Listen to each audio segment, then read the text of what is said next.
सिर फिरो के सिर कलम। और भाइयों बहनों, परम पूज्य गुरुदेव की कलम ऐसी चली, उनकी लेखनी ऐसी चली कि हजारों लाखों करोड़ों लोगों के जीवन को बदल गई। कोई यदि उनका लिखा हुआ एक शब्द भी पढ़ लेता है तो उसका जीवन बदलता हुआ नजर आता है। और यदि हमारे जीवन में बहुत अधिक समस्याएं हैं तो आप अखंड ज्योति को खोलिए, आपके सामने वही पृष्ठ खुलेगा जिसमें आपकी समस्या का समाधान होगा। ये विश्वास हम आपको दिलाते हैं। व्यक्ति, परिवार, समाज और राष्ट्र ही नहीं बल्कि अंतरिक्ष से लेकर भूगर्भीय सभी समस्याओं का समाधान परम पूज्य गुरुदेव के साहित्य में मिलता है। इतना अनंत साहित्य इस धरती पर लिखा परम पूज्य गुरुदेव ने। और यदि हम उनके विषय में बात करें तो गायत्री के सिद्ध साधक, जिन्होंने गायत्री को सिद्ध कर दिया, वो गायत्री जो ताले में बंद थी, प्रतिबंधित थी, उस गायत्री को ताले से बाहर निकालकर जन जन में गायत्री को फैला दिया परम पूज्य गुरुदेव ने। 24 वर्षों तक 24 लाख के 24 महापुरुष चरण परम पूज्य गुरुदेव ने किए। अपने आहार के कठोर संयम के साथ केवल जौ की रोटी और छाछ को खाकर गुरुदेव ने 24 वर्षों तक केवल साधना ही की। सूर्योदय के पहले उनकी साधना पूरी हो जाया करती थी। एक दिन में 66 माला का जप गुरुदेव करते थे। इतना अनंत जप इस धरती पर किसी ने किया है तो वो है पंडित श्री राम शर्मा आचार्य जी। और भाइयों बहनों, स्वतंत्रता संग्राम सेनानी उन्हें कहा जाता है। जब हमारा देश परतंत्र था, अंग्रेजों की बेड़ियों में बंधा हुआ था और महात्मा गांधी इस देश को स्वतंत्र कराने के लिए आंदोलन कर रहे थे, उस समय परम पूज्य गुरुदेव भी महात्मा गांधी के साथ कदम से कदम मिलाकर चले। कई बार गुरुदेव जेल गए, अंग्रेजों की मार खाई। एक समय जरार आंदोलन जब चल रहा था तो उनके हाथ में तिरंगा झंडा था। जब अंग्रेज उन्हें पीट रहे थे, मार रहे थे, तो उन्होंने उस तिरंगे झंडे को मुंह में पकड़ लिया, लेकिन उसे जमीन पर नहीं गिरने दिया। और अंग्रेजों की मार से वे बेहोश हो गए, नीचे गिर पड़े, लेकिन फिर भी उन्होंने तिरंगा नहीं छोड़ा। जब बेहोश हो गए और अस्पताल में उनका उपचार किया गया तो डॉक्टरों ने उनके दांतों से तिरंगे का झंडा निकाला। उनकी इस सहन शक्ति को देखकर, उनकी इस देशभक्ति को देखकर क्या नाम पड़ा उनका? आजादी के रखवाले श्री राम मत नाम पड़ा। वास्तव में स्वतंत्रता संग्राम सेनानी रहे परम पूज्य गुरुदेव। और जब यह देश स्वतंत्र हो गया तो गुरुदेव कहते हैं, बोले अंग्रेजों की बेड़ियों से आज देश आजाद हो चुका है, लेकिन मानसिक रूप से हर व्यक्ति जकड़ा हुआ है। और लोगों को मानसिक रूप से स्वतंत्र कराने के लिए फिर गुरुदेव ने गायत्री को घर घर स्थापित कर दिया। इतना अद्वितीय कार्य किया परम पूज्य गुरुदेव ने। और क्या कहा जाता है उनके विषय में?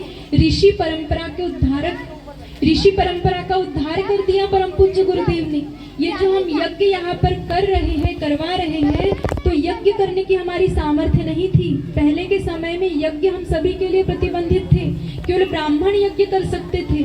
लेकिन परम पूज्य गुरुदेव ने क्या किया? ब्राह्मण की परिभाषा ही बदल दी। क्या परिभाषा दी गुरुदेव ने ब्राह्मण की? जो अपने लिए कम सोचे, दूसरों के लिए अधिक सोचे, वह व्यक्ति ब्राह्मण।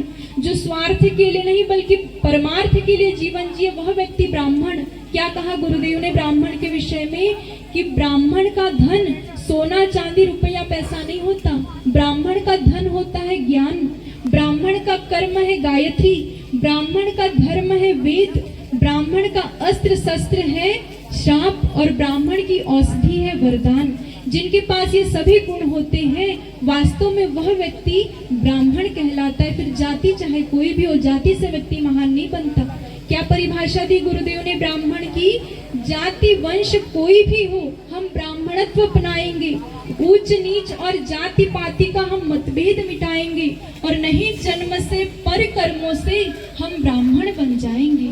वे एक सच्चे ब्राह्मण बने और अपने जैसे हजारों लाखों करोड़ों ब्राह्मण तैयार कर दिए, जो आज गायत्री परिवार का काम करते हैं, यज्ञ कराते हैं, यज्ञ में भाग लेते हैं। वास्तव में ऋषि परंपरा का उद्धार यदि इस धरती पर किसी ने किया है तो वे है परम पूज्य गुरुदेव। और क्या कहा जाता है उनके विषय में?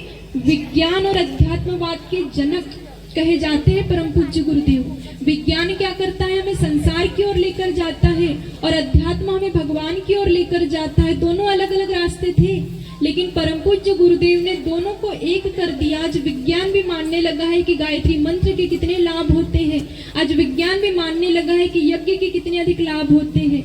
विज्ञान और अध्यात्मवाद के जनक है परम पूज्य गुरुदेव। और क्या कहा जाता है? युग निर्माण योजना के प्रणेता। यदि हम किसी एक गांव को, एक शहर को बदलना चाहे तो हमें असंभव सा लगता है, लेकिन गुरुदेव का लक्ष्य क्या है? एक गांव को नहीं, एक जिले को नहीं, एक राज्य को नहीं, एक देश को नहीं, बल्कि पूरे विश्व को बदलने का सपना देखा है परम पूज्य गुरुदेव ने। और भाइयों बहनों, आज ये दुनिया बदलती हुई नजर आती है। दुनिया में ऐसे ऐसे काम आज हो रहे हैं जो हमने सोचे भी नहीं थे कि इस संसार में हो सकते हैं। वास्तव में दुनिया आज बदल रही है और दुनिया को बदलने का सपना देखा गुरुदेव ने। क्या स्वप्न है गुरुदेव का? डूबती मनु पीढ़ियों को दे सहारा ज्ञान का और स्वर्ग धरती पर उतारे लक्ष्य युग निर्माण का। इस मनुष्य में देवत्व का उदय हो और धरती पर स्वर्ग का अवतरण हो, ये महान लक्ष्य लेकर के आए हैं परम पूज्य गुरुदेव। 21वीं सदी उज्जवल भविष्य की घोषणा परम पूज्य गुरुदेव ने की। वास्तव में 21वीं सदी को उज्जवल भविष्य बनाया जा रहा है और ऐसी हमारी गुरु सत्ता है जिनके विषय में जितना हम कहें वास्तव में कम पड़ता है। ऐसे गुरु जो वेद मूर्ति है, तपोनिष्ठ है, परम पूज्य गुरुदेव, आइए हम उनका भाव भरा पूजन करें, भाव भरा आवाहन करें। मुख्य प्रतिनिधि से निवेदन, श्रद्धा पूर्वक, आस्था पूर्वक, निष्ठा पूर्वक परम पूज्य गुरुदेव परमवंदनीय माता जी का पूजन करें। गुरुदेव से प्रार्थना करें, हे गुरुदेव, आप ही शिव है, आप ही विष्णु है, आप हमारे सद्ज्ञान और सद्भाव को बढ़ाते रहे। ऐसी दिव्य प्रार्थना करते हुए गुरु पूजन।